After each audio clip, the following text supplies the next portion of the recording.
se lá internationalta boireanaich agus cloinín an na science a halnaní, agus leis go raibh seogáibh trúd a ha sinne smaoineachach a ha iongantach. En hoiseach ha sú black akin. Ha ishéad anam a dhéanú díhéad mar forensic anthropologist. Ha sinna céalacha go mí clacaigh an hiicse a héice éad cort bhícan duine is an taig a hort le bhí a féin fósglach éad écair.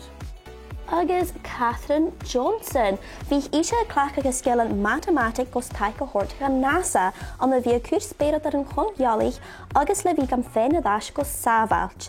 A bharach go sin bha éigeí féin seachad ar knappen, stara, cíní agus gné ar sona cuid óbrach a dheanú. Agus Dorothy Hodgkin, be chemicad assassin a bhanan Dorothy. Chosin ise in dúis Nobel is an chemicach an an neucia diac séskit céhid. Is an fuasglug ein é structur volacillin, lehéid penicillin agus insulin. Agus chaile sinnach áú goléhhachta bhóraníich a had opair a dheanú an na science agus a had ruútan móra a cholanach. Cur seomnach deantú péin bag an breisochaí agus féic có eile a had opair bór a dheanú.